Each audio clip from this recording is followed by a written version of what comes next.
வணக்கம் மக்களே, welcome back to களத்தின் ஒலி. உங்களின் குரலாய் நான் ஒலிப்பதில் மிக்க மகிழ்ச்சி. அண்ட் உங்களை குஜலி மஸ்த் அப்படிங்கிற இன்னொரு வீடியோவில் சந்திக்கிறதுமா இன்னும் பெரும் மகிழ்ச்சிங்க. ஏன் அப்படின்னா நம்ம இன்னைக்கு ஜேம்ஸ் வசந்தன் அப்படிங்கிற ஒரு உடன்பிறப்பையும் ஒரு இசையமைப்பாளரும் பெரிய அளவில் குஜலி மஸ்த் பண்ண போகிறோம். ஆனால் ரெஸ்பெக்ட்ஃபுல்லாக, டிக்னிஃபைடாக அவங்க சொன்ன பொய்களையும் பொருட்டுகளையும் மிஸ்இன்ஃபர்மேஷன்ஸையும் ஒட்டக்கிறது மூலமாக அவங்கள குஜலி மஸ்த் பண்ண போகிறோம். நீங்கள் கேட்கலாம், எலெக்ஷன் முடிஞ்சு போச்சு, இதுக்கப்புறம் நீ இது பண்ணது மூலமாக என்ன பயன் அப்படின்னு நீங்கள் கேட்கலாம். எனக்கு இந்த James Vasanthan, Senthilvel, YouTube routers இவங்கெல்லாம் ஒரு தளத்தில் இயங்கிட்டு இருக்காங்க.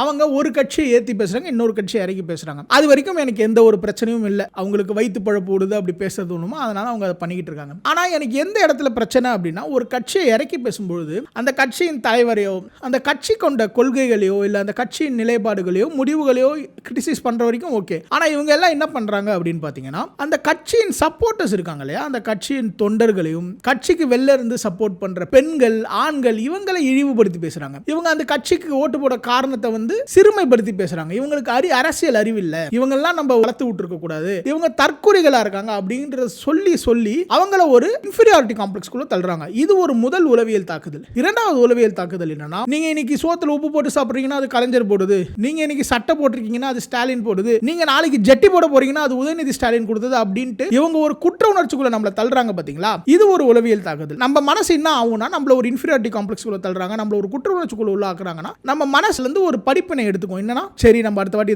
இந்த கட்சிக்கு ஓட்டு போடக்கூடாது, ஏன்னா அவங்க இங்க பதில் சொல்ற நிலைமையில இல்ல, அதனால என்ன பண்ணா இவங்களுக்கு ஓட்டு போடணும், நம்ம இவங்களுக்கே ஓட்டு போடலாம் அப்படிங்கிற ஒரு முடிவு ஏற்படுத்த வைக்கும். அதனால மக்களின் மீது அறம் தவறி மக்களின் மீது உளவியல் தாக்குதல் நடத்தி இவங்க ஒரு வாக்கு சேகரிக்கணும்னு நினைக்கிறாங்களே, அதை சுக்கு நூறா உடைக்கிறோம். அவங்க சொல்ற பொய்களையும் பொருட்டுகளையும் மிஸ்இன்ஃபர்மேஷன்ஸையும் டோட்டலா உடைக்கிறோம். அதுதான் இந்த குஜலி மஸ்த். அண்ட் இந்த குஜலி மஸ்த் வீடியோக்கெல்லாம் நீங்க தவறாம பார்க்கணும் அப்படின்னா இந்த சேனல் களத்தின் ஒலியை சப்ஸ்கிரைப் பண்ணிக்கோங்க. மேலும் உங்களுக்கு யார் யாரெல்லாம் குஜலி மஸ்த் பண்ணணும் அப்படிங்கிறதும் இந்த கமெண்ட் செக்ஷன்ல டிராப் பண்ணுங்க, கண்டிப்பா பார்ப்போம். அண்ட் இந்த வீடியோ பிடிச்சிருந்தா இந்த வீடியோ லைக் பண்ணிக்கோங்க. வாங்க வீடியோக்குள்ள போலாம். நம்ம மொத்தமா 2 வீடியோ பார்த்தோம். ஒன்னு வந்து பாத்தீங்கன்னா தமிழ் கேள்வி செந்தில் அவர்களுடைய இன்டர்வியூ, அண்ட் இன்னொன்று வந்து பாத்தீங்கன்னா திங்க் பாலிடிக்ஸ் அப்படிங்கிற யூடியூப் சேனல்ல ஒரு ஸ்டூடெண்ட்ஸ் குரூப் ஆஃப் ஸ்டூடெண்ட்ஸ் கூட நடத்துற இன்டராக்ஷன். அது ரெண்டுத்தை பத்தின என்னுடைய விமர்சனம் தான் நான் இதை வைக்க போறேன். முதல் விஷயம் பாத்தீங்கன்னா, அவர் இப்போ ரீசெண்டா வந்து பாத்தீங்கன்னா ஒரு இடத்துல போய் காரை நிறுத்திருக்காரு. அந்த காரை யாரோ உடைச்சிட்டாங்க. அது யார் உடைச்சாங்கன்னே தெரியாம இது தற்கூரிகளின் வேலையா இல்ல தருதலைகளின் வேலையான ஒரு சில இதெல்லாம் போட்டாரு. அது பின்னாடி விசாரிச்சப்போ பாத்தீங்கன்னா யாரோ ஒருத்தவங்க வீட்டுக்கு முன்னாடி அந்த காரை விட்டுருக்காரு. அதை விட்டதுனால அவங்க கோவத்துல அதை உடைச்சிருக்காங்க. இதுல இவர் என்ன சொல்றாரு, எனக்கு தற்கொலைன்னு சொன்னதெல்லாம் எனக்கு வருத்தம் இல்லை, ஆனா நான் இந்த போஸ்ட் போட்டதுனால பல பேர் வந்து அதை பொலிட்டிக்கல்ல இருக்கவங்க அதை வச்சு நிறைய எனக்கு சப்போர்ட் பண்ணிட்டாங்க, அவங்க நினைச்சாதான் எனக்கு வருத்தமா இருக்கு. விஜய் ரசிகர்கள் வந்து எனக்கு தற்கொலைன்னு சொன்னதெல்லாம் எந்த வித வருத்தமும் இல்லைன்னு சொல்றாரு. முதல்ல ஒரு மக்களை வந்து தற்கொலைன்னு சொல்ற ஒரு மனப்பான்மை இருக்குல்ல, அந்த மனப்பான்மை ஒரு மேட்டுத்தனத்தினுடைய மனப்பான்மை அப்படின்னு தான் நான் சொல்லுவேன். ஏன்னா ஒருத்தன் அறிவின் வகையில் என்னை விட தாழ்ந்தவன் தான், அவனுக்கு இதை பற்றின புரிதல் இருக்காது, அவனுக்கு இந்த அரசியல் அறிவே இருக்காது அப்படிங்கிறத அவன் கூட எந்த வித இன்டராக்ஷனுமே இல்லாமல் அவன்கிட்ட எந்த ஒரு கான்வர்சேஷனுமே வச்சுக்காம அவன் ஒரு தற்குறி, அவன் இந்த ஒரு பர்டிகுலர் பர்சனுக்கு சப்போர்ட் பண்ணுறதுனாலே ஒருத்தன் தற்குறி, எனக்கு பிடிக்காத ஒருத்தனுக்கு சப்போர்ட் பண்ணாலே அவன் தற்குறி அப்படிங்கிற ஒரு மேல்தட்டு மனப்பான்மை இருக்கு இல்லையா, அதுவே ஒரு கேவலமான அரசியலின் மனப்பான்மை, ஒரு கேவலமான அரசியலின் வெளிப்பாடு தான் அந்த மேல்தட்டு மனப்பான்மை அப்படிங்கிறது என்னுடைய கருத்து. அடுத்து வந்து பாத்தீங்கன்னா, விஜய் மீது ஒரு பெரிய ஊழல் பழியை சுமத்துறாரு. ஏன்னா ஒரு கரப்ஷன் ரிலேட்டடா क्वेश्चन வருது. அப்போ இங்க இருக்கிறதுலே பெரிய ஊழல்வாதி யாருன்னு பாத்தீங்கன்னா விஜய் தான். விஜய் வந்து பாத்தீங்கன்னா கிட்டத்தட்ட இது வரைக்கும் சம்பாரிச்சது மட்டுமே கிட்டத்தட்ட ஒரு 5000 கோடி சொத்து சேர்த்திருக்கணும். ஆனா அவர் அஃபிடவிட்ல பாத்தீங்கன்னா 600 கோடி ரூபாய் தான் சொத்து இருக்கு அப்படிங்கிற மாதிரி காமிச்சிருக்காரு. அப்படி விஜய் வந்து ஒரு ஊழல்வாதி அப்படிங்கிற ஒரு பழியை போடுறாரு. முதல் விஷயம், இந்த 5000 கோடி இருக்கணும் இல்ல குறைஞ்சது 2500 கோடி ரூபாய் தான் இருக்கணும் அப்படிங்கிறது எந்த சிஏ சொன்னாங்க? இல்ல ஏதாவது ஒரு ப்ரொஃபஷனல் கிட்ட போயிட்டு எதனாச்சும் ஒரு உத்தேசமான ஒரு வேல்யூ கொண்டு வந்தீங்களா இல்ல வேல்யூவேஷனை கொண்டு வந்தீங்களா அப்படிங்கிறது முதல் கேள்வி. இரண்டாவது கேள்வி வந்து பாத்தீங்கன்னா, இரண்டாவதா பதில் நான் என்ன சொல்ல வரேன்னு பாத்தீங்கன்னா, விஜய் அவர்களோட புலி படத்தினுடைய சம்பளமே வந்து பாத்தீங்கன்னா 15 கோடி ரூபாய் தான். அவர் இது வரைக்கும் மொத்தமா ஒரு 69 படங்கள் நடிச்சிருக்காரு. ஒரு 33 வருஷம் நடிச்சிருந்தாலுமே ஒரு 69 படம் நடிச்சிருக்காரு. அந்த 69 படத்துல இந்த புலி படத்தின் அதாவது துப்பாக்கி ரிலீஸ் ஆகி ஒரு 3வது 4வது படம் புலி. ஓகேவா, துப்பாக்கிங்கிறது அவரோட பீக், இன்னை வரைக்கும் பெஸ்ட் படம் அப்படின்னு பல பேரை கேட்டீங்கன்னா துப்பாக்கி அப்படின்னு சொல்லுவாங்க. அவ்வளோ பெரிய ஹிட் கொடுத்துமே ஒரு புலிக்கு 15 கோடி தான். அவர் இப்ப ரீசெண்டா தான் ஒரு 5-6 படமா தான் 100 கோடி 150 கோடி 200 கோடி வாங்கியிருக்காரு. தவிர்த்து இதற்கு முன்னாடிலாம் அந்த அளவுக்கு சம்பளம் கிடையாது. அதனால அவர் 5000 கோடி சேர்த்திருப்பாரு, 2500 கோடி சேர்த்திருப்பாரு அப்படிங்கிறதெல்லாம் அறிவியலுக்கு அப்பாற்பட்ட கணக்குகளுக்கு அப்பாற்பட்ட ஒரு மதிப்பீடு தான் அந்த 5000 கோடி அப்படிங்கிறது. அடுத்து ரெண்டாவது விஷயம் என்ன, அவர் கேட்கிறாரு, அப்போ மத்த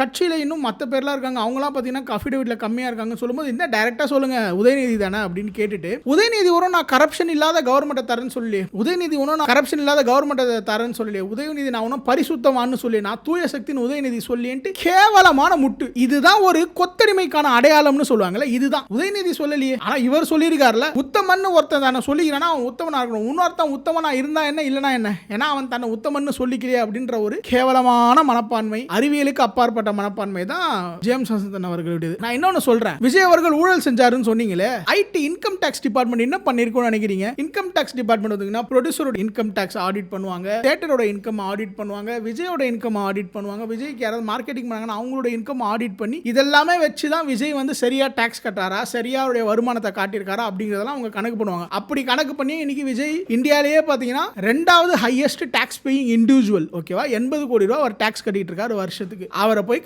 ஊழல்வாதின்னு சொல்றீங்க. கொஞ்சம் யோசிங்க. அதாவது நீங்க திராவிடம் எங்களுக்கு படிப்பு கொடுத்ததுன்னா ஒரு சில பேர் சொல்றாங்கல்ல, அந்த திராவிடம் கொடுத்த நம்மளுக்கு எஜுகேஷன் வந்து நம்மளுக்கு இன்னும் அந்த கொத்தடிமை மனப்பான்மை மாத்தலையா அப்படிங்கறத யோசிங்க. அடுத்து வந்து சொல்றாரு, கவின் கொலை வழக்குல கவர்மெண்ட் என்ன பண்ணுச்சு அப்படின்னு ஒரு கேள்வி வருது. கவின் கொலை வழக்கு இது மாதிரி ஆணவ கொலைகள்லாம் கவர்மெண்ட் என்ன பண்ணுச்சுன்னு கேட்டதுக்கு நான் பதில் சொல்ற அளவுக்குலாம் உங்க தலைவருக்கு தகுதி கிடையாதுன்னு சொல்றாரு. இல்ல எனக்கு புரியல, கேள்வி கேட்டது ஒரு மாணவர், அவருக்கு பதில் சொல்றதுக்கு உங்களுக்கு விஜய்க்கு தகுதி இல்லைன்னு சொல்றீங்க. முதல்ல அதுவே லாஜிக்கலி தப்பு. அண்ட் ரெண்டாவது வந்து பாத்தீங்கன்னா கவர்மெண்ட் எதுவும் பண்ணல, ஆணவ கொலை ஒரு சட்டம் கொண்டு வரணும், அதை ஸ்பெஷலா மானிட்டர் பண்றதுக்கு செல் கொண்டு வரணும், அதெல்லாம் பண்ணலனா எப்படி ஆணவ கொலை குறையும்? அதுதான் பதிலா இருந்திருக்கணும். ஆனா அவர் என்ன சொன்னாரு, விஜய்க்கு அதை பத்தி பேச தகுதி இல்லை, விஜய் ஏன் பேசல அப்படின்னு கேட்டார். யார் சொன்னா விஜய் பேசலன்ட்டு? விஜய் இந்த மதுரை மாநாடு அப்போ வந்து பாத்தீங்கன்னா அந்த மாநாடு முடிஞ்சதுக்கு அப்புறம் அந்த மாநாட்டின் ரெசல்யூஷன்ல நாங்க ஆணவ படுகொலைக்கு எதிராக சட்டம் கொண்டு வருவோம், நாங்க அசம்பிளியில போகும்போது அதற்கு எதிராக சட்டம் கொண்டு வர சொல்லி நாங்க மூவ் பண்ணுவோம் அப்படின்னு சொல்லியிருக்காங்க. இரண்டாவது வந்து பாத்தீங்கன்னா ஆதவ் அர்ஜுனா அவர்கள் சுப்ரீம் கோர்ட்டுக்கு மூவ் பண்ணிருக்காரு. என்ன அப்படின்ட்டுனா எங்க தமிழ்நாட்டில் ஆணவ கொலைக்கு எதிராக சட்டம் கொண்டு வரணும் அப்படின்ட்டு நீங்க டைரக்ஷன் கொடுக்கணும் அப்படின்ட்டு சுப்ரீம் கோர்ட்டுக்கு போயிருக்காங்க. இதை தாண்டி அவங்களால என்ன பண்ண முடியும்? ஏன்னா அவ்வளவு பெரிய ஒரு இடத்துல ஒரு ஜாதியை எதிர்த்து, ஏன்னா எல்லா ஜாதிகளிலும் இந்த மாதிரி ஆணவ படுகொலை நடக்கும்போது ஒரு ஜாதியில நடக்கும்போது எடுத்து பேசுறது அப்படிங்கிறது பல தரப்பட்ட மக்களை போய் பாதிக்கக்கூடிய அளவுக்கு அங்க சம்பவம் நடக்கிறதுக்கு வாய்ப்பு இருக்கு. அது மட்டும் இல்லாம அங்க அத்தனை லட்சம் பேர் கூடி இருக்காங்க. அந்த இடத்துல இதே மாதிரி ஒரு சென்சிட்டிவான டாபிக் பேசக்கூடாது அப்படிங்கிறது காமன் சென்ஸ், பொலிட்டிக்கல் சென்ஸ் அப்படிங்கிறது நான் சொல்லிக்கிறேன். அடுத்து வந்து பாத்தீங்கன்னா ஒருத்தர் சொல்றாரு, இந்த டாஸ்மாக மூடுவீங்களான்னு ஒரு பெண் வந்து கேம்பெயின்ல கேட்டாங்க. அப்போ உதயநிதி அவர்கள் நீங்க எங்களுக்கு ஓட்டு போட்டீங்களா, நாங்களாம் மூட மாட்டோம் போங்க அப்படின்னு சொல்லிட்டு போயிட்டாரு அப்படின்னு சொன்னதுக்கு ஜேம்ஸ் வசந்தன் என்ன சொல்லியிருக்கணும், ஒன்னு திமுக பண்ணது சரிதான், அவங்களுக்கு ஓட்டு போட்டாங்களா அப்படின்னு கேட்டிருக்கணும். இவர் என்ன கேட்கிறாரு, விஜய் மட்டும் என்ன பேசிட்டாரு டாஸ்மாக் எதிரான்னு கேட்கிறாரு. முதல் விஷயம், 2016ஆம் ஆண்டு அவங்க வாக்குறுதி கொடுத்தாங்க, அப்போ தோத்து போனாங்க. அப்ப தோத்து போனதுக்கு காரணம் அங்க அரசியல் களம் சூழல். அதிமுகவுக்கும் திமுகவுக்கும் பாத்தீங்கன்னா 1% 1.5% தான் 2016ல வாக்கு வித்தியாசங்களே. அதனால நாங்க 2021 வந்து நாங்க மக்களை தண்டிக்கிறோம், எங்களை 2016ல வர வைக்கல, அதனால நாங்க வந்து டாஸ்மார்க்கை மூட மாட்டோம், நாங்க 50,000 கோடி வந்ததை கொண்டாடுவோம், நாங்க அரசே வந்து டாஸ்மாகோட இதுல தான் நடத்துவோம், அதுவும் இல்லாம எங்க கட்சியிலே வந்து பாத்தீங்கன்னா போதைப் பொருள் தயாரிக்கிறதுக்கான ரா மெட்டீரியல் இருக்கவங்கலாம் வந்து கட்சியில வச்சுப்போம் அப்படின்ட்டு மக்களை தண்டிப்போம் அப்படிங்கிறதெல்லாம் என்ன விதமான மனநிலையில இருந்து பேசுறாங்கன்றது புரியல. அடுத்து வந்து பாத்தீங்கன்னா விஜய் போதைக்கு எதிராக பேசியிருக்காரு இல்ல டாஸ்மார்க்கு எதிராக பேசியிருக்காரு அப்படின்னு கேட்கிறாரு. விஜயோட மேனிஃபெஸ்டோ படிச்சீங்கன்னா தெரியும். முதல் விஷயம் வந்து பாத்தீங்கன்னா நியூ அடிக்டர்ஸ் இருக்காங்கல்ல, நியூ அடிக்டர்ஸ் தடுக்கிறதுக்காக ஸ்கூல் லெவல்லையும் காலேஜ் லெவல்லையும் ஆன்டி ட்ரக் கிளப் அப்படின்னு தொடங்கி இந்த குடிக்கோ இல்ல எந்தவித போதைப் பொருட்கோ எதிரான மனநிலையை கொண்டு வரதுக்கு அங்க. இரண்டாவது வந்து பாத்தீங்கன்னா ரீஹபிலிட்டேஷன் சென்டர்ஸ். ஒரு அரசு மக்களை போதையின் பிடியிலிருந்து வெளில கொண்டு வரணும்னா ரீஹபிலிட்டேஷன் சென்டர்ஸோ ரெஃபர்மேஷன் சென்டர்ஸோ கொண்டு வரணும், அதற்காக நிறைய கொண்டு வருவோம் அப்படின்னு சொல்றாரு. அடுத்து வந்து பாத்தீங்கன்னா ரெவென்யூ. இன்னைக்கு டாஸ்மாக வந்து கவர்மெண்ட் ஒரு ரெவென்யூ சோர்ஸா பாக்குறாங்க. ஒரு கவர்மெண்ட் ஒரு விஷயத்தை ரெவென்யூ சோர்ஸா பார்க்கும்போது அதை ப்ரோமோட் பண்ணி தான் போவாங்க. அதை ப்ரோமோட் பண்ணி மக்களினுடைய ஹெல்த் அழிச்சு குடும்பத்தை அழிச்சு ஒரு கவர்மெண்ட் வாழ்றதுக்கு பதில் இவர் என்ன சொல்றாரு, நான் நிறைய ரெவென்யூ சென்டர்ஸ் கொண்டு வருவேன், நான் ஏஐ மூலமா ரெவென்யூ நிறைய கொண்டு வருவேன், நான் வந்து இன்னும் நிறைய கம்பெனிஸ் அண்ட் இன்வெஸ்ட்மெண்ட்டை கவர்மெண்ட் இன்வெஸ்ட் பண்ணும், நிறைய கம்பெனிஸ்ல நிறைய ஸ்ட்ராட்டஜிக் இன்வெஸ்ட்மெண்ட் வரும், நான் அது மூலமா கவர்மெண்டோட ரெவென்யூ இப்படி இன்க்ரீஸ் பண்ணிட்டு மக்களை பாதிக்கிற எல்லா இன்வெஸ்ட்மெண்ட்ல இருந்தும் கவர்மெண்ட்டை வெளில எடுப்பேன், டாஸ்மாக் இது பண்ணுவேன் அப்படிங்கிற உறுதிமொழியை தராரு. இதுதாங்க இருக்கணும். இப்படி தான் சிஸ்டமேட்டிக்காக தான் ஒரு விஷயத்தை ஒழிக்க முடியும். டாஸ்மாக் எடுத்துட்டேன் அப்படின்ற உடனே பண்ண முடியாது. ஒரு 163 பேர் கள்ளசாராயம் குடிச்சு இறந்து போனாங்கன்னா அந்த கள்ளசாராயம் காசுனவன் எங்க இருந்திருக்கான்? போலீஸ் ஸ்டேஷன் பக்கத்தில் இருந்திருக்கான். அந்த ஏரியா லோக்கல் கவுன்சிலருக்கு எங்களுக்கு தெரியாமலாம் நடந்திருக்கும். இவங்களை வச்சுட்டு டாஸ்மாக் இவங்க மக்களால் தான் ஒழிக்க மாட்டாங்க அப்படின்னு நீங்க ஒரு பதில் சொல்றீங்க. என்னங்க? அடுத்து டிஎம்கே வந்து பாத்தீங்கன்னா சாதி மதத்திற்கு அப்பாற்பட்ட கட்சி, இவங்க சமத்துவபுரம் அப்படிங்கறத ஒன்று தொடங்கி இருக்காங்க அப்படின்லாம் சொல்றாரு. அது மக்களின் மத்தியில பவர் சென்டர்ஸ்ல எங்க கொண்டு வந்தீங்க? உங்களுடைய இந்த கேண்டிடேட்ஸ்ல வந்து பாத்தீங்கன்னா தனி தொகுதியை தவிர்த்து மற்ற எந்த தொகுதியில எத்தனை பட்டியலின மக்களை நிக்க வச்சிருக்கீங்க? அதற்கான பதில சொல்லுங்க பாப்போம். தாவேக்கால வந்து பாத்தீங்கன்னா தனி தொகுதியை தாண்டி மொத்தமா 70 மைனாரிட்டிஸ் மற்றும் பட்டியலின மக்களுக்கு சான்ஸ் கொடுத்திருக்காங்க. எத்தனை எல்லா அதுல பட்டியலினத்தவர்கள்லாம் பாத்தீங்கன்னா மாவட்ட செயலாளர்களா இருக்காங்க. உங்க இதே திமுக எத்தனை பட்டியலினத்தவர் மாவட்ட செயலாளராக இருக்காங்க? ஒரு எக்ஸாம்பிள் சொல்றேன். ஆராசாவை ஏன் தனி தொகுதியில் மட்டுமே நிக்க வைக்கிறீங்க? ஏன் ஆராசாவை பொது தொகுதியில் நிக்க வைக்க மாட்டீங்க? ஏன் திருமாக்கு டெபுட்டி சிஎம் ஆகிறதுக்கான தகுதி இல்லையா? திருமா வந்து உங்களோட ஐடியாலஜிக்கல் ஆலை. அவர் உங்களுக்காக டூத் அண்ட் நெயில் எல்லாருக்கூடயும் ஃபைட் பண்றாரு. அவரையே ஒரு டெபுட்டி சிஎம் ஆக்க முடியல? ஏன் அவருக்கே ஒரு மினிஸ்ட்ரி தர முடியல? அவருக்கே ஒரு பட்டியலினத்தவர் நல இதுல ஒரு பொசிஷன் வர முடியும்? எல்லா இடத்துலயும் ஏன் திமுக மட்டுமே இருக்கணும்? அதுவும் திமுகவோட மேல்தட்டு மக்கள் மட்டுமே ஏன் இருக்கணும்? திமுக ஒரு சாதியற்ற கட்சி நீங்க சொல்றீங்களா? முதல்ல கல சூழலை புரிஞ்சுக்கோங்க ஜேம்ஸ் வசந்தன் அவர்களே. நீங்க சொல்றீங்களா நான் கீழ்த்தட்டு நடுத்தட்டு மேல்தட்டு எல்லா தட்டையும் பார்த்தவன். நீங்க இப்ப என்ன பண்றீங்கன்னா மேல் தட்டுல இருந்து மட்டுமே எல்லாரையும் பாக்குறீங்க. மேல் தட்டுல இருந்து பார்த்தா ரியாலிட்டி தெரியாது. கீழ்த்தட்டுக்கு வந்து மக்களோட மக்களா நின்னு எல்லா ரியல் லைஃப் சிச்சுவேஷன்ஸ் என்ன நடக்குதுன்னு பாருங்க. டிஎம்கே சாதிக்கு எதிரான கட்சியா? அடுத்து ஒன்று காமெடியாக ஒன்று சொல்கிறாருங்க. என்னன்னா தமிழ்நாட்டு அரசியலில் வரணும். இவர் ஒரு குவாலிஃபிகேஷன் சொல்கிறார். அரசியல் சாசனம் என்ன சொல்லுதுன்னா, நீங்கள் 25 வயசுக்கு மேலே இருந்தால் எம்எல்ஏ போட்டிடலாம், 18 வயசுக்கு மேலே இருந்தால் கவுன்சிலர் ஆர் ஊராட்சி தலைவர் போட்டிக்கு நிற்கலாம், 25 வயசுக்கு மேலே இருந்தால் பிஎம் ஆர் பார்லிமெண்ட் எலெக்ஷன் எல்லாம் பிஎம் ஆகலாம். அப்படிங்கிற குவாலிஃபிகேஷன் அரசியல் சாசனம் சொல்லுது. மக்களின் ஆதரவு பெற்றால் நீங்கள் எல்லாம் எம்எல்ஏ ஆகலாம், எம்எல்ஏக்களின் ஆதரவு பெற்றால் சிஎம் ஆகலாம் அரசியல் சாசனம் சொல்லலாம். ஆனால் இவர் என்ன சொல்கிறாரு?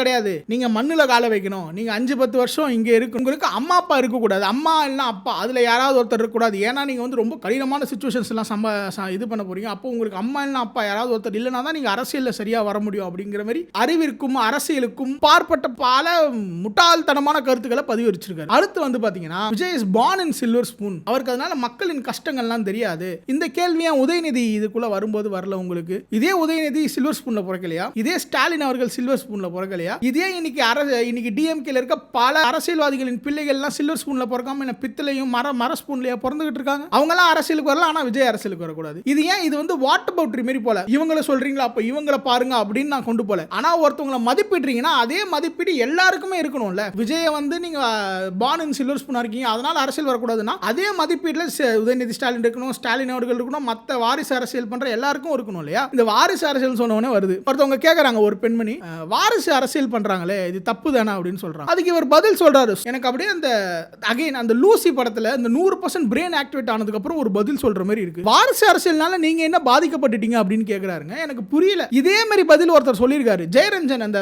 ப்ரொஃபசர் ஜெயரஞ்சன் சொல்லியிருக்காரு, ஞாபகம் இருக்கா? தமிழ்நாட்டினுடைய கடன் 10 லட்சம் கோடி ஆயிடுச்சு, மக்கள்லாம் பாவம் இல்லையா அப்படின்னு கேட்கும்போது இந்த 10 லட்சம் கடனால மக்கள் எப்படி பாதிக்கப்படுறாங்கன்ற ஒரு அறிவியல் கேள்வியை கேட்டார் பாத்தீங்களா, ஒரு பொருளாதார கேள்வியை கேட்டார் பாத்தீங்களா, அதே கேள்விதான். டிஎம்கேன்றது அதே கொத்தடிமை மனநிலையில அதே தான் இருக்காங்க. இதுக்கு நான் எக்ஸாம்பிள் சொல்றேன். வாரிசு அரசியல் ஏன் தப்பு அப்படின்னா, வாரிசு அரசியல் இல்லைன்னா நீங்க சொன்னீங்களா அடித்தட்டு மக்கள், கஷ்டத்தை தெரிஞ்ச மக்கள், அவங்கள இருந்து ஒருத்தன் அரசியலுக்கு வருவான், அவன் மாற்றத்தை கொண்டு வரணும்னு வருவான், பெட்டர் கவர்னன்ஸை கொண்டு வரணும்னு வருவான், இன்னும் பெட்டர் குவாலிஃபிகேஷன்ஸோட வருவான். ஏன்னா குடும்பத்துல பிறக்கிறதுனாலே அவன் வந்து அங்க சிஎம் பதவிக்கோ ஒரு கவுன்சிலர் பதவிக்கோ எம்எல்ஏ பதவிக்கோ அவன் குவாலிஃபை ஆகல. அவன் அடித்தட்டு மக்கள்ல இருந்து வரான், மக்களை ரெப்ரசென்ட் பண்ணி வரான், மக்களின் கஷ்டங்களை எடுத்து வைக்கிறான், அதற்கான தீர்வை காணுவான். அப்படிதான் அவன் ஒரு படியா கவுன்சிலர் ஆகணும், எம்எல்ஏ ஆகணும், சிஎம் ஆகணும்ங்கிற அப்படிப்பட்ட ஒரு இது போவான். ஆனா வாரிசு அரசியல்னு வரும்போது you are making me vote for a better devil தான். 2 டெவில் இருக்கு, அதுல யார் பெட்டர் டெவில்ன்றதுக்கு தான் எனக்கு ஓட் போட வைக்கிறீங்களே தவிர்த்து எனக்கு ஒரு பெட்டர் ஆல்டர்னேட்டிவ் நீங்க தரல. அதுதான் வாரிசு அரசியலினுடைய தாக்கம். அரசியல் அறிவு கொஞ்சமாச்சு வளர்த்துக்கோங்க ஜேம்ஸ் வசந்தன் அவர்களே. வாரிசு அரசியல்னால எப்படி தமிழ்நாடு கவர்மெண்ட் பாதிக்கப்படுது, மக்கள் பாதிக்கப்படுறாங்கன்னா இப்படிதான் பாதிக்கப்படுறாங்க. அடுத்து இன்னொன்னு சொல்றாரு, ஆக்டரா இருந்தாரு, அது எப்படி ஸ்ட்ரெயிட்டா வந்து சிஎம் ஆயிட முடியும்? இதே கேள்வி பாத்தீங்கன்னா பிரகாஷ் ராஜ் சொல்லிருப்பாரு. ஒரு டிரைவரோட மகன் எப்படி திடீர்னு எம்எல்ஏ ஆகலாம் அப்படிங்கிற கேள்வி. பாத்தீங்களா, இந்த திராவிடம், இந்த திமுக, திராவிடத்தினுடைய மனப்பான்மை கிடையாது, இது திமுகவை ஃபாலோ பண்ற ஒருத்தருடைய மனப்பான்மை. அது எப்படி உதயநிதி ஆகலாம்? உதயநிதி யாரா இருந்து டைரக்டா டெபுட்டி சிஎம் ஆகலாம், ஆனா விஜய் ஆகக்கூடாது. அதே மாதிரி ஒரு டிரைவரோட பையன் வந்து டைரக்டா எம்எல்ஏ ஆகக்கூடாது. இது என்ன மனப்பான்மை? அரசியல் சாசனம் சொல்றதை விடவா நீங்க சொல்ற ரூல்ஸ் எல்லாம் முக்கியம்? அரசியலுக்கும் நேர்மை இல்ல, அறிவிற்கும் நேர்மையற்ற பதில்களை மட்டுமே சொல்லி அங்க இருக்க ஸ்டூடெண்ட்ஸ் எல்லாம் கன்வின்ஸ் பண்ணிருக்கீங்க. நீங்க வந்து நல்வழி நடத்த போறீங்களா ஸ்டூடெண்ட்ஸ்?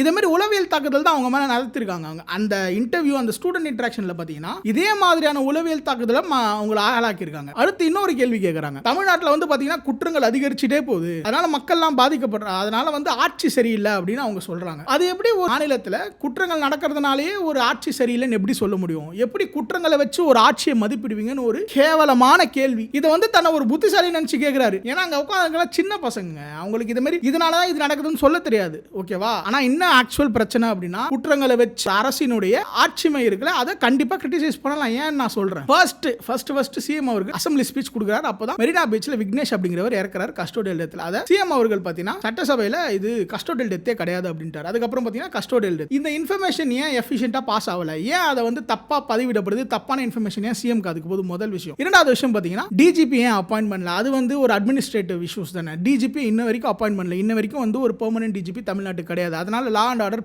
பல நிலைகள்ல கடிகட்டு இருக்குது தமிழ்நாட்டில். அடுத்து ட்ரக்ஸ் அண்ட் இந்த குடி, இது எல்லா இடத்துலயும் பரவி கிடக்குது. ஏன் அப்படின்னா இது வந்து ஏன் அட்மினிஸ்ட்ரேட்டிவ் ஃபெயிலியர்னா ஒரு தமிழ்நாட்டில் ஒரு ட்ரக்ஸ் கஞ்சாவா இருக்கட்டும் இல்ல மற்ற போதைப் பொருட்களா இருக்கும் தமிழ்நாட்டில் பரவி கிடக்குது. அதை எல்லா கட்ட மக்கள் கிட்டத்தட்ட ஏழையிலேருந்து பணக்கார வரைக்கும் ஸ்டூடெண்ட்ஸ், ஸ்கூல் ஸ்டூடெண்ட்ஸ்ல இருந்து காலேஜ் ஸ்டூடெண்ட்ஸ் வயசானவங்க வரைக்கும் எல்லாருமே பயன்படுத்த ஆரம்பிச்சிட்டாங்க. ஏன் அதை கண்டிப்பா போலீஸால கண்ட்ரோல் பண்ண முடியாதா? கடைசியில பார்த்தா அந்த கஞ்சா இல்ல அந்த வந்து இந்த போதைப் பொருட்கள், நவீன போதைப் பொருட்களை தயாரிக்கிற ரா மெட்டீரியல் விற்கிறவங்க உங்க கட்சியில இருக்கான். அதுக்கப்புறம் வந்து பாத்தீங்கன்னா டாஸ்மார்க் 50,000 வந்துருச்சுட்டு கொண்டாடுறாங்க. டாஸ்மார்க்ல 10 ரூபாய்க்கு பாட்டிலுக்கு 10 ரூபான்னு சொல்லி இவங்க கொண்டாடுறாங்க. இப்படிலாம் இருந்தா எப்படி வந்து ஒரு போதை கலாச்சாரத்தை ஒழிப்பீங்க? போதை கலாச்சாரம் இருக்கிறதுனால தான் நிறைய கிரைம்ஸ் நடக்குது. நிறைய கிரைம்ஸ் நடக்கிறதுனால தான் இந்த கிரைம்ஸை வச்சு கவர்மெண்ட்டை நாங்க குற்றம் சொல்றோம். புரியுதா உங்களுக்கு? ஏன் கவர்மெண்ட்டை வந்து ஆட்சி சரியா நடக்குதா இல்லங்கிறத குற்றங்களை வச்சு மதிப்பீடு பண்றாங்கன்றதுக்கு ஒரு எக்ஸ்பிளனேஷன் கிடைச்சதா ஜேம்ஸ் வசந்தன் அவர்களே? நீங்க இந்த மக்களுக்கு வந்து நாங்க உங்களுக்கு ஒரு புது அறிவு புகுத்துறோம், உங்களுக்கு அரசியல் அறிவு இல்ல நீங்க சொல்றீங்க. உங்களுக்கு முதல்ல அரசியல் அறிவு இருக்கா? குற்றங்களை வச்சு தான் ஒரு அரசின் ஆட்சியை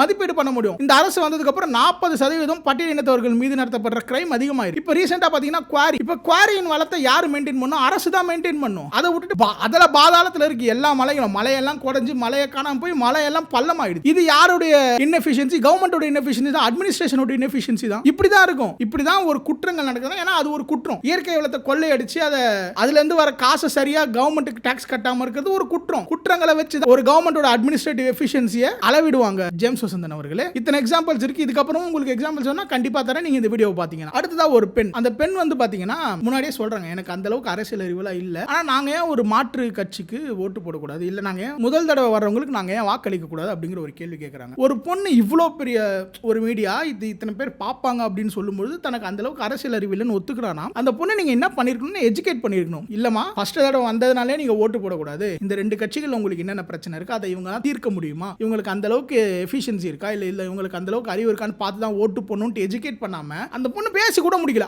அப்ப நீ ரசிகை மனநிலையில தான் போய் ஓட்டு போட்டுருக்க, உனக்கு அரசியல் அறிவு இல்ல, நீ தற்குறி அப்படிங்கிற மாதிரி அந்த பொண்ணை ஒரு இன்ஃபீரியாரிட்டி காம்ப்ளெக்ஸ்க்குள்ள தள்ளினாரு. சொன்னலையா உளவியல் தாக்குதல், அதே தான் இங்க அந்த பொண்ணை மனநிலை காலாக்கி அந்த பொண்ணு அதுக்கப்புறம் பேசவே விடல. அதுக்கப்புறம் திருப்பி அந்த பொண்ணு ஏதோ சொல்ல வந்தா கூட உங்களுக்கு இதுதாமா, இதனால தான் சொல்றேன் உங்களுக்கு பொறுமையே இல்ல. ஒருத்தவங்க நீங்க பேசும்போது நான் கேட்டல, நான் பேசும்போது நீங்க கேளுங்கன்னு சொல்றாரு. ஆனா அந்த வீடியோல பாத்தீங்கன்னா அவர் தான் பேசிக்கிட்டே இருக்காரு. அந்த பொண்ணு ஒரு லைன் சொல்லுச்சு, அதுக்கப்புறம் இவர் பேசிக்கிட்டே இருக்காரு. இப்படிதான் இருந்தது. அதற்கு எதிராக ஒரு கேள்வி கேட்கிறார். விஜய் எத்தனை ஃபர்ஸ்ட் டைம் டைரக்டர்ஸ்க்கு இது வரைக்கும் வாய்ப்பு கொடுத்திருக்காரு அப்படின்னு கேட்கிறார். விஜய் இது வரைக்கும் 11 ஃபர்ஸ்ட் டைம் டைரக்டர்ஸ்க்கு வாய்ப்பு கொடுத்திருக்காரு. அது மட்டும் இல்லாம செகண்ட் டைம் டைரக்டர்ஸ் தமிழ்நாட்டில் ரெண்டாவது மூவி இயக்குறவங்களுக்கு ரெண்டாவது மூவி எவ்வளவு முக்கியம் உங்களுக்கு தெரியும்.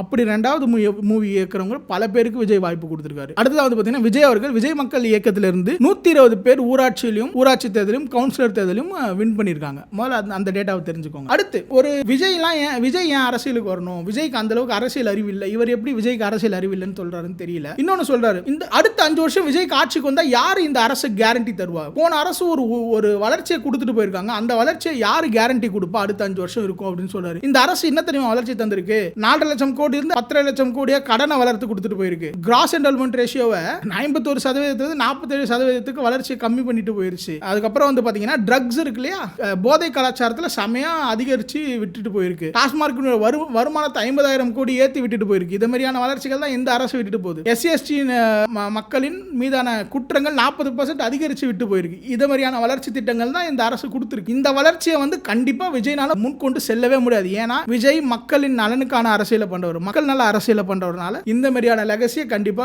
முன்னாடி கொண்டு போக முடியாது. கரெக்ட் தான் நீங்க சொல்றது. இது போல இவர் இப்ப பேசினார் இல்லையா, இவர் இந்த பேசினதுல எவ்வளவு விஷயங்கள் பாத்தீங்க. இன்னொரு விஷயம், கரூர் சம்பவத்துல பாத்தீங்களா, சிஎம் அவர்கள் எவ்வளவு பெருந்தன்மையா பேசினாரு. சிஎம் அவர்கள் வந்து ஒரு தலைவர், ஒரு தொண்டர்னு சாவணும்னு நினைக்க மாட்டான்லாம் பேசினாரு. அதே சிஎம் அவர்கள் சட்டசபையில வந்து பாத்தீங்கன்னா விஜய் தான் இங்க கரூர் சம்பவம் நடக்கிறதுக்கு காரணம்னு பேசுறாரு. அந்த சம்பவம் நடந்து முடிஞ்ச ½ அன் அவர் கூட ஆகல, அதுக்குள்ள நைட் ஃபுல்லா ஒரு ஸ்மியர் கேம்பெயின் விஜய் மீது நடத்தப்பட்டது. அதுக்கு அடுத்த நாள் பாத்தீங்கன்னா செக்ரட்டரி ஆஃப் ஸ்டேட் மற்றும் டிஜிபி அவர்கள் உட்கார்ந்துட்டு விஜய் தான் காரணம், விஜய் 7 மணி நேரம் லேட்டா வந்தாருன்னு சொல்றாங்க. ஒரு பக்கம் 700 போலீஸ் இருந்தாங்க, ஒரு பக்கம் 500 போலீஸ் இருந்தாங்க, ஒரு பக்கம் மக்கள் பாத்தீங்கன்னா போலீஸே இல்லன்னு சொல்றாங்க. இதுல எது உண்மை? இது இல்லாம சிஎம்ஏ வந்து பாத்தீங்கன்னா இன்னும் செந்தில் பாலாஜி வந்து பாத்தீங்கன்னா 3வது நாள் வந்து ஒரு பவர் பாயிண்ட போட்டு விஜயினுடைய ஏஐ ஜெனரேட்டட் இமேஜை வச்சு ஒரு பிரசன்டேஷன் தராரு, விஜய் தான் காரணம் அப்படின்ட்டு. இதுல எங்க அரசியல் முதிர்ச்சி இருந்தது? இதுல எங்க டிஎம்கே அப்படிங்கிற ஒரு அரசியல் முதிர்ச்சி பெற்ற கட்சியின் ஒரு ஸ்டான்ஸ் இருந்தது? எங்க நல்லா இருந்தது? இதுல விஜயை குறை சொல்ல வரீங்க. இப்படிதான் மக்களே அந்த இவ்ளோ பொய்களை பேசியிருக்காரு. நான் சொன்னேன் இல்லையா, அந்த விஜய் வந்து ஊழல் பண்ணிட்டு இருக்கு, விஜய் வந்து ஊழல் பண்ணியிருக்காரு, விஜய்க்கு அரசியல் அறிவு இல்ல, விஜய் வந்து கரூர் விஷயத்துல அவர் தான் தப்பு, அப்படி இப்படின்னு நிறைய தவறான விஷயங்களையும் மிஸ்இன்ஃபர்மேஷன்ஸையும் அதை சொல்லியே அங்க இருக்க ஸ்டூடெண்ட்ஸ் கிட்ட இன்டராக்ட் பண்ணியிருக்காரு. அதெல்லாம் உடைக்கணுன்றதுக்காக தான் இந்த வீடியோ பண்ணியிருக்கேன். எனக்கு தெரிஞ்சு அந்த நிறைய அவர் சொன்ன பொய்களையும் அவர் சொன்ன புரட்டுகளையும் நான் இந்த வீடியோவில் போட்டு உடைச்சிருக்கேன்னு நம்புறேன். அண்ட் மேலும் இது போன்ற இன்னும் நிறைய குஜிலி மஸ்த் வேணும்னா இந்த வீடியோவை லைக் பண்ணிக்கோங்க, சேனலை சப்ஸ்கிரைப் பண்ணிக்கோங்க. உங்களோட கமெண்ட் எதனா இருந்தால் கமெண்ட் செக்ஷனில் ட்ராப் பண்ணுங்க. நன்றி, பாய்.